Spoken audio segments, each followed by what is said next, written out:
The flashing police lights bounced off the trees as my neighbors gathered, whispering and staring like I'd already been found guilty. The HOA president stood a few steps away, calm and prepared, holding a thick folder and speaking to the officers as if the house behind me already belonged to her. She claimed I was occupying HOA property illegally, my home, my family's place. Suddenly, I was being treated like a trespasser on land that had been ours for generations. The officers asked for paperwork. I told them the truth, that this wasn't a new house, that I didn't keep every document sitting in a drawer, and that I needed time to gather proof. The HOA president pushed harder, insisting she had everything and that I was lying. The tension was unbearable. I wasn't arrested, but I wasn't cleared either. Instead, I was given 6 days to prove my own home was actually mine. As the police drove away, I realized something terrifying. This wasn't a misunderstanding. This was a calculated move, and the clock was already ticking.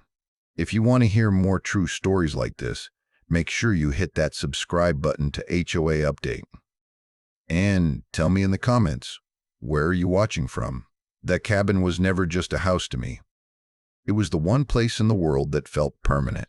Long before HOA rules, laminated notices, and community standards ever existed, my family had already put roots into that land. My grandfather built the place decades ago, back when the road was barely more than packed dirt and the nearest neighbor was a long hike away. Every beam, every wall, every creaking step had a memory attached to it. Summers spent fixing things that didn't need fixing, winters listening to stories by the fireplace, and a lifetime of quiet moments that never needed permission from anyone. Because it had always been ours, we never treated it like a legal battlefield. The house wasn't bought through a developer, didn't come with a stack of HOA disclosures, and never changed hands through some complicated sale. Ownership passed down the old-fashioned way.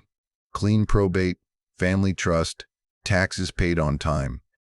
The paperwork existed, but it lived where paperwork usually lives in families like mine, spread across safety deposit boxes, filing cabinets, old folders labeled in my grandfather's handwriting. No one ever imagined we'd need to defend the right to stand in our own doorway. That assumption turned out to be a mistake. The HOA didn't exist when the cabin was built.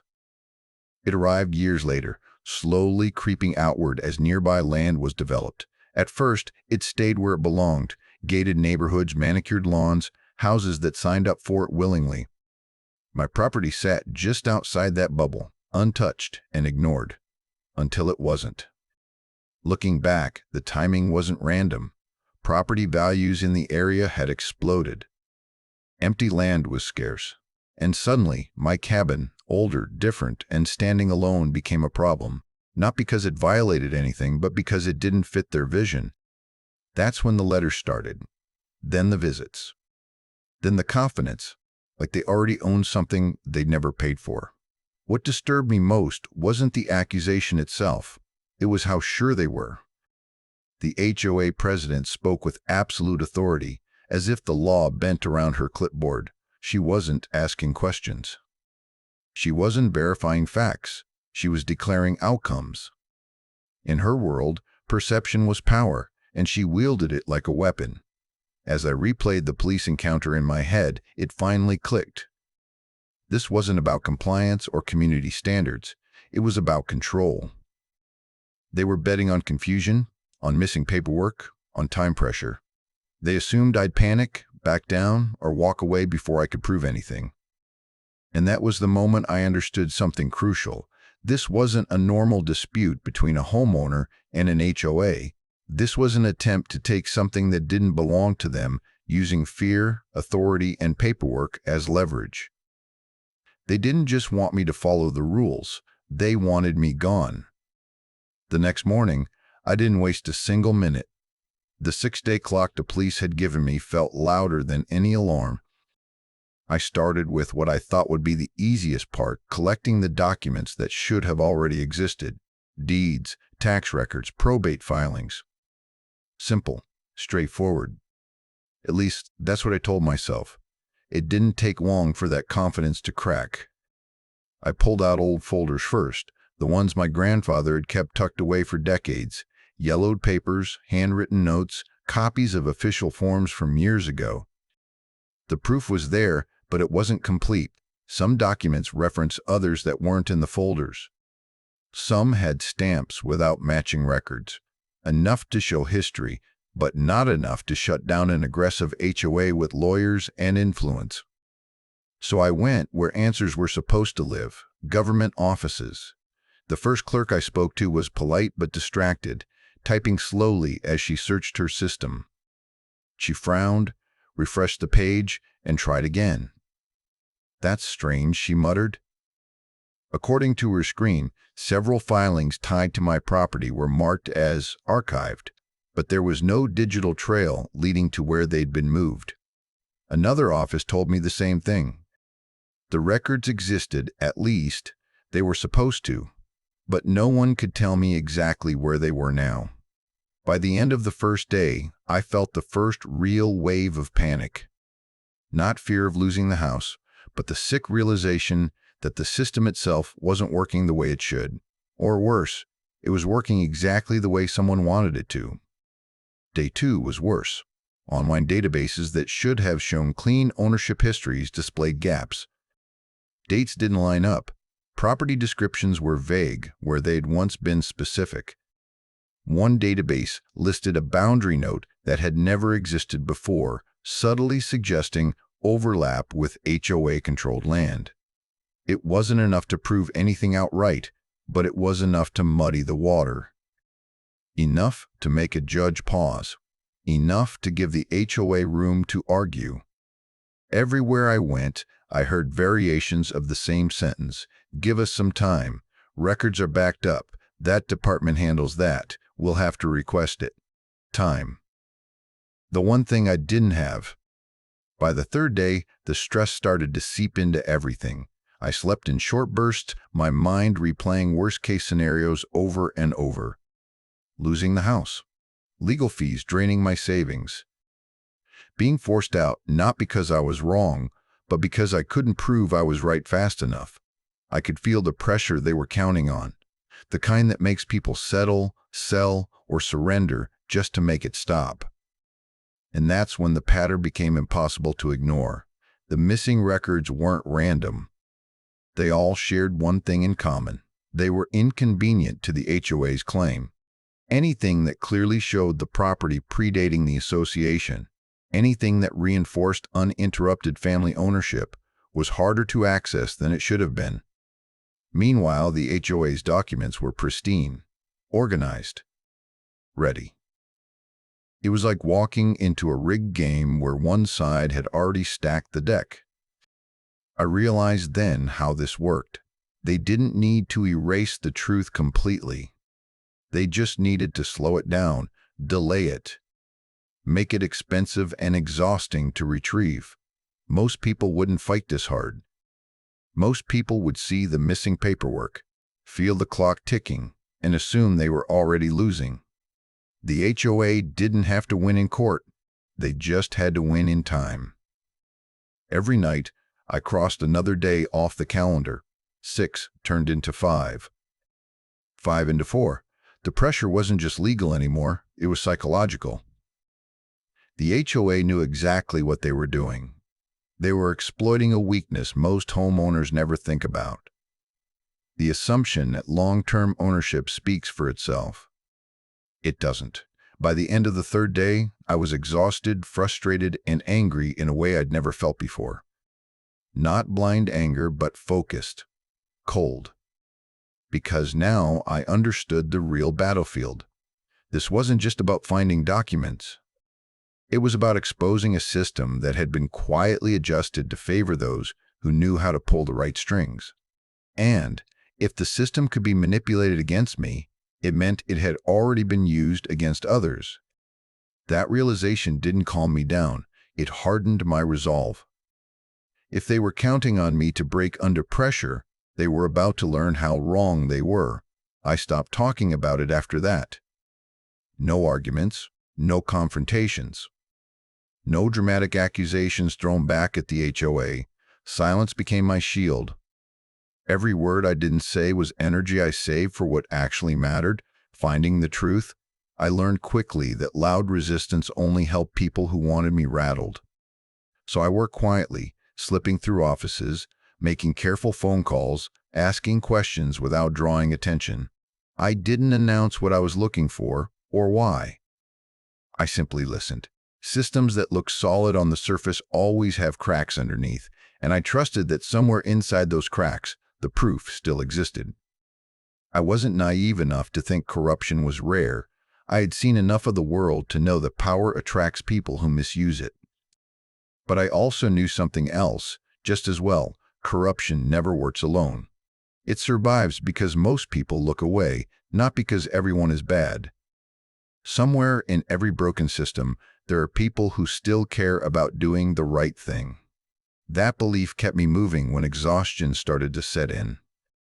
I followed faint leads, references in old files, names scribbled in margins, departments that no longer officially handled anything but still remembered everything. I tracked down retired clerks who knew the town before it grew teeth.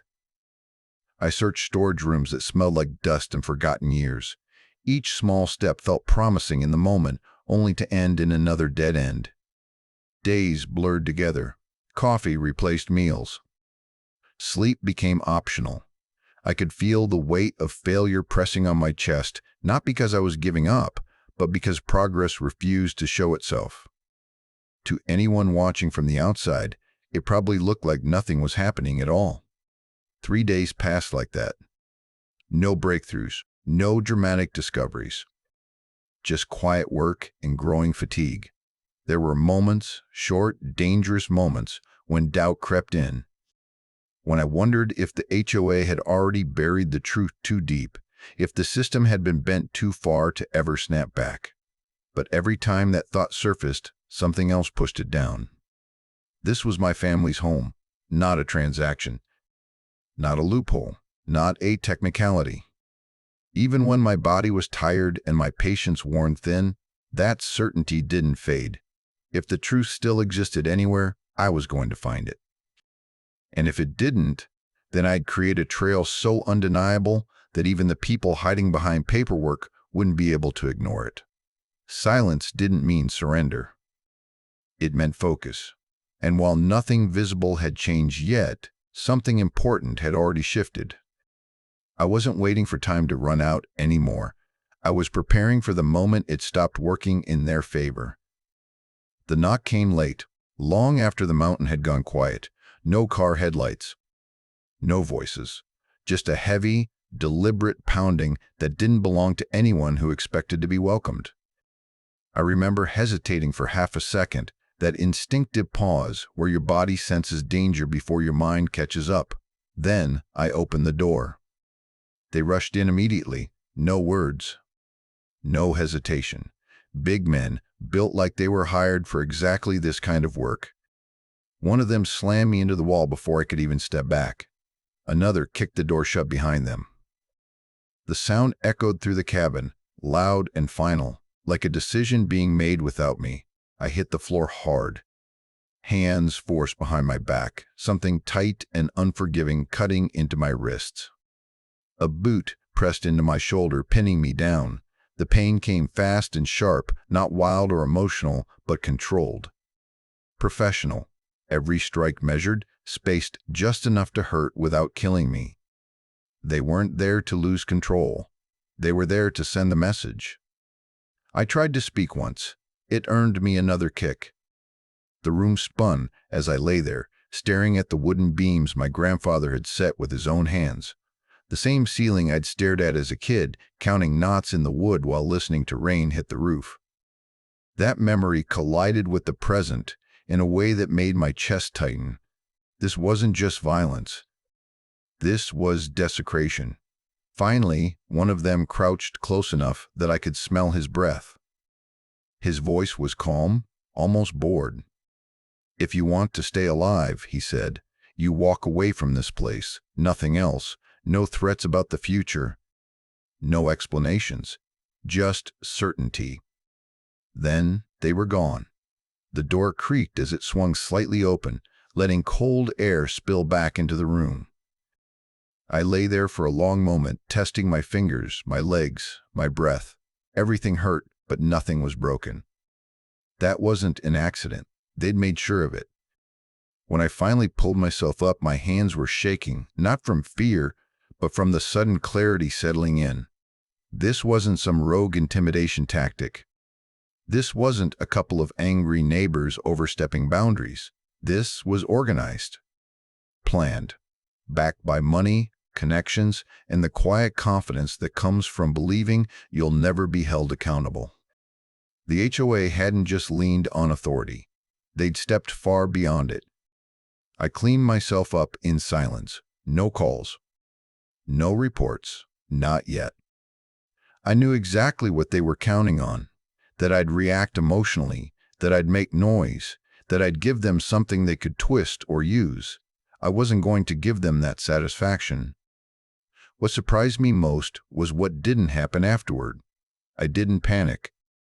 I didn't freeze. And I didn't feel defeated. Fear showed up, sure, but it didn't take control. It sharpened into something else. Something colder, more deliberate. The kind of anger that doesn't shout or swing blindly. The kind that plans. That was the moment the story changed. Up until then, I'd been trying to defend myself, to prove ownership, to survive a ticking clock. Lying on that floor, listening to my own breathing steady itself, I realized I was done playing defense. This wasn't about documents anymore, or deadlines, or clearing my name. This was about exposing a system that thought it could use violence as just another tool. About people who believed power meant they could erase anyone who stood in their way. They didn't just want the land. They wanted silence, fear, compliance. They didn't get it. By the time the sun came up, the pain had dulled into a constant ache, but my resolve was crystal clear. I stopped asking myself how to get through the next few days and started asking a better question: how far up did this go? Because men like that don't show up on their own. They're sent, paid, directed. And somewhere behind them was paperwork, money, and a trail that led straight back to the people smiling behind official titles. The fear they tried to leave behind didn't linger. It burned off. What remained was focus, and the certainty that if they were willing to go this far, then whatever they were hiding had to be worth exposing. They wanted me gone. Instead, they'd just given me a reason to finish this. After that night, something in me went completely quiet, not numb-focused. I stopped reacting to anything the HOA did on the surface. No returning calls. No responding to notices. No emotional responses they could twist or document. If they were watching, all they would see was someone who looked tired, withdrawn, maybe even scared. That illusion worked in my favor. Behind it, everything changed. I approached the problem the way I always had in my professional life. Assume the system is lying until proven otherwise. I stopped looking at individual incidents and started looking for patterns. Not what the HOA claimed was happening, but what was consistently happening behind the claims. The first thing I noticed was language. HOA notices that were supposed to be standardized weren't consistent. Phrases shifted. Clauses appeared in some letters and vanished in others. Penalties cited emergency authority that wasn't mentioned anywhere in the official bylaws I'd managed to obtain. It wasn't sloppy. It was selective. Policies were being invented when convenient, then quietly abandoned when they weren't. Then I followed the money. Fines listed as temporary compliance fees didn't match any published schedule. Some were rounded oddly. Others escalated far faster than allowed. When I traced where those payments were supposed to go, the trail got vague accounts labeled as administrative holding funds, then redirected through third-party services with minimal transparency. That's when the bigger picture began to emerge. Properties targeted by these aggressive actions shared the same traits: older homes, unusual boundaries, long-term ownership, Owners who didn't live there full-time or didn't have immediate access to decades of paperwork. Every single case involved pressure, confusion, and time constraints. And in every case, the resolution followed the same arc: sell cheaply, settle quietly, disappear from the problem. This wasn't enforcement. It was extraction. I started building timelines: when notices were issued, when fines escalated, when offers appeared. Over and over, the same rhythm played out.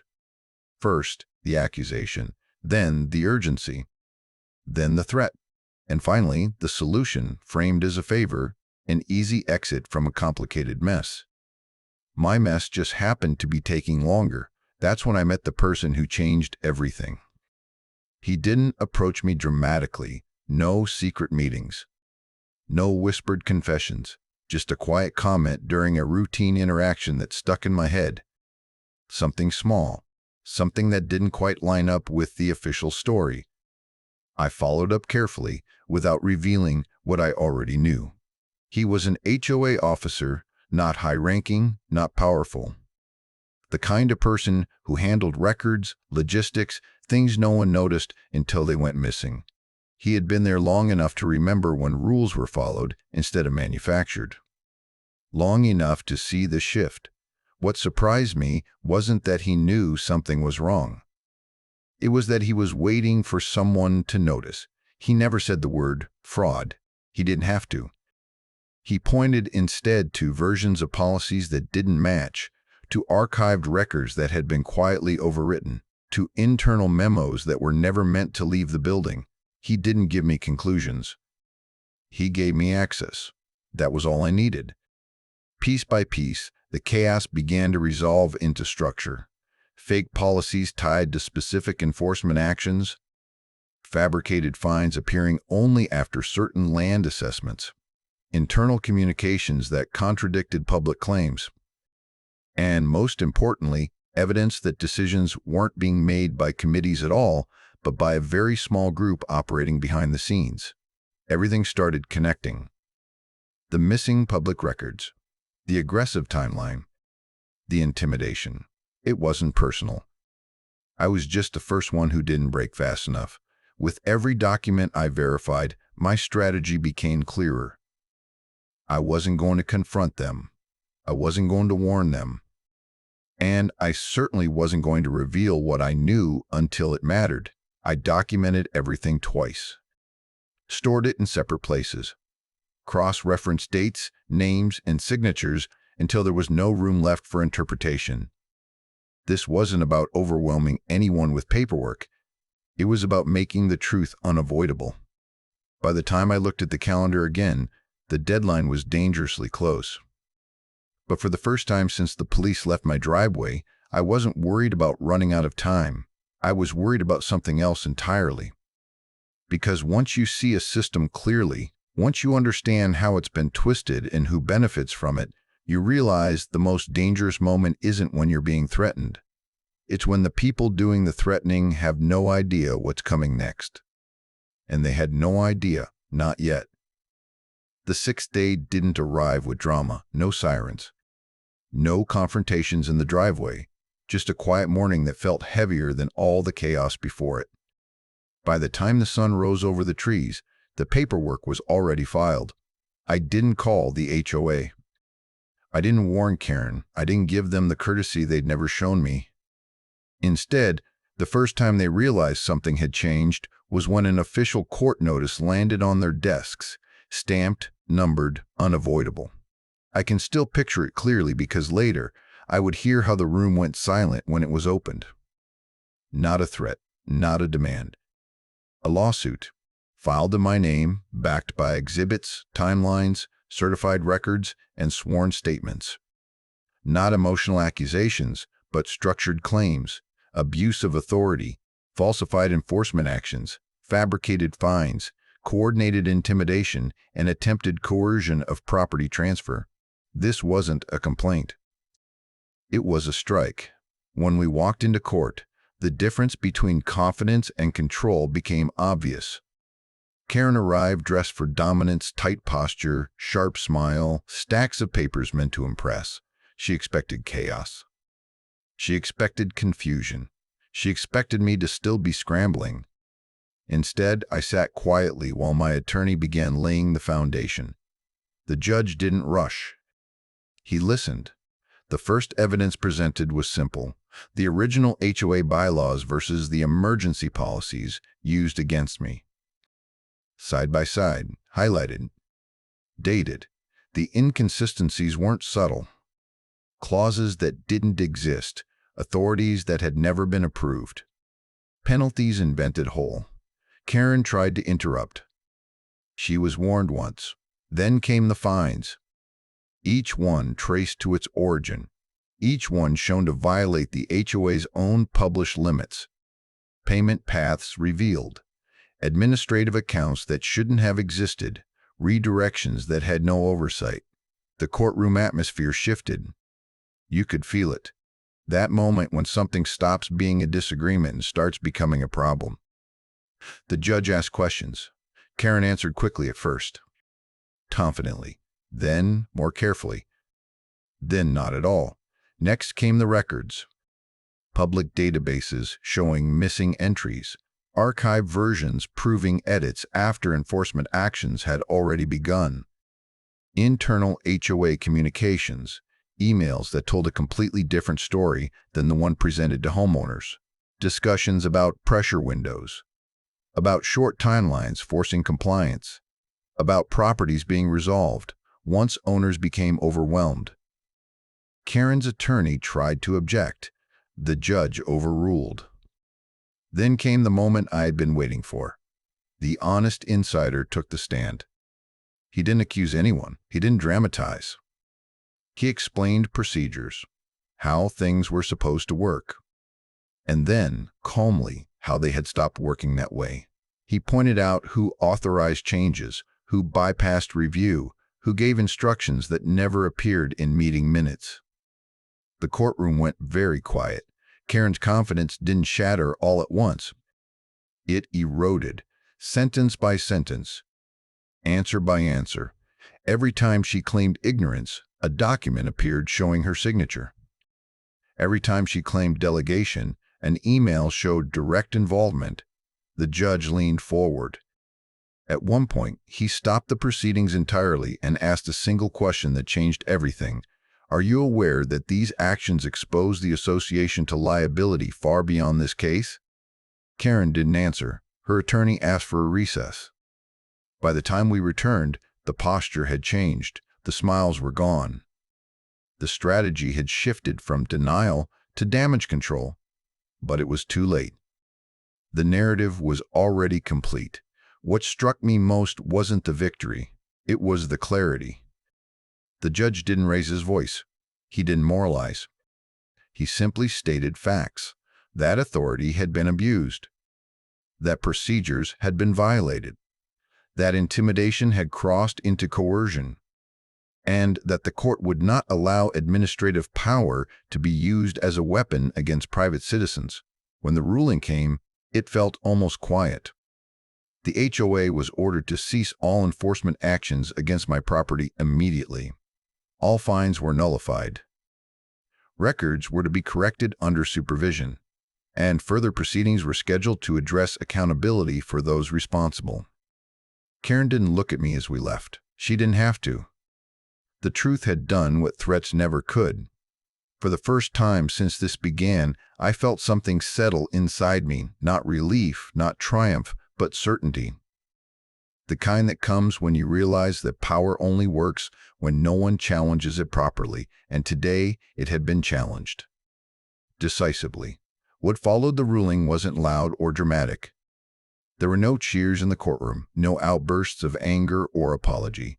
Justice didn't arrive like a storm. It arrived like daylight, slow, undeniable, and impossible to argue with once it was fully visible. With the court's order in place, the next phase began: exposure.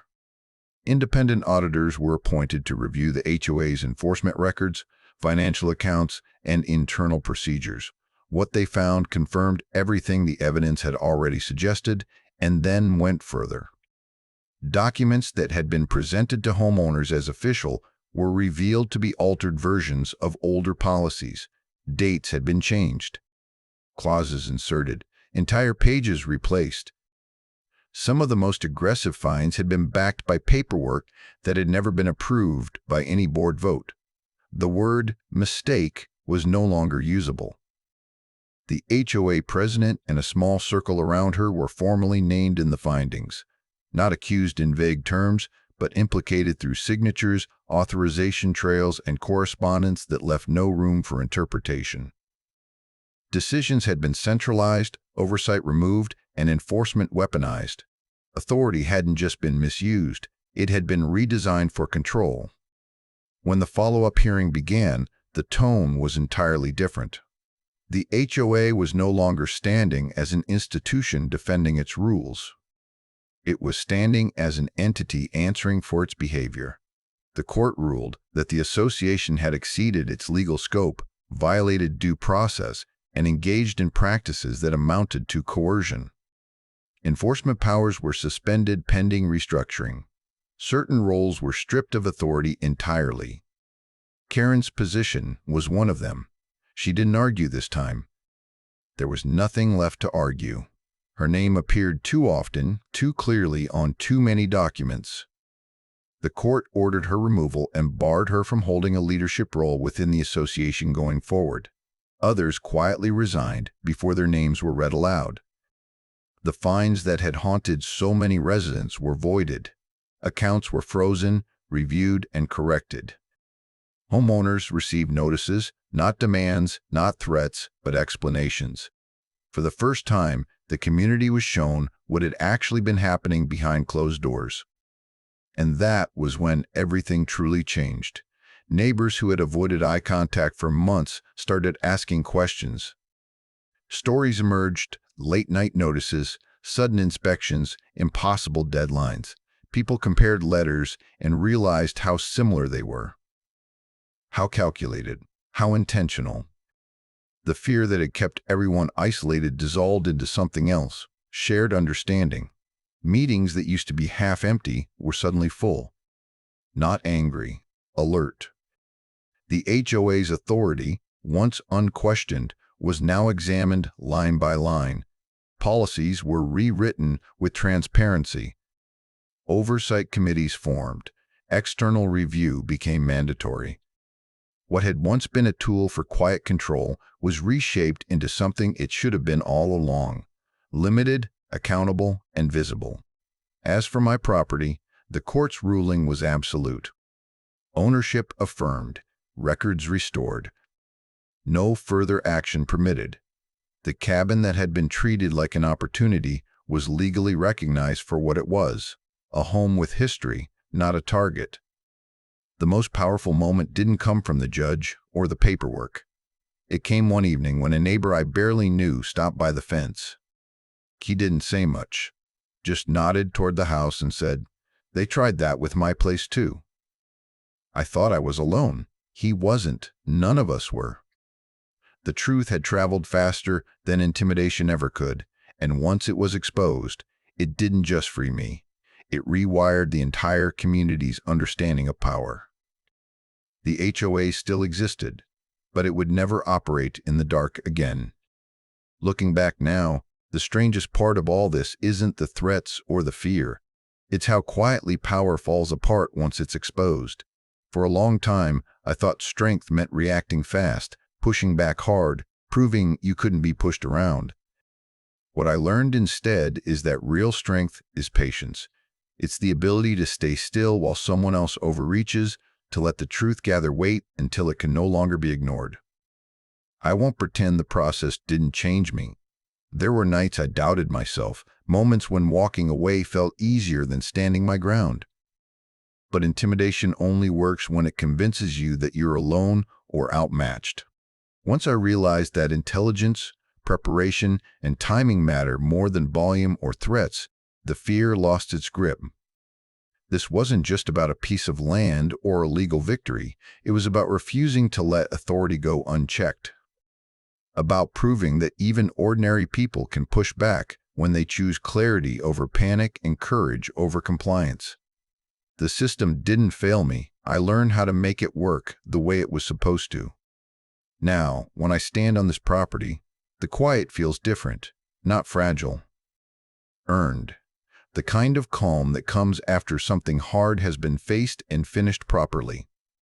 No applause, no revenge. Just the deep relief of knowing the truth held. If there's one lesson I carry forward, it's this: intimidation feeds on haste and confusion.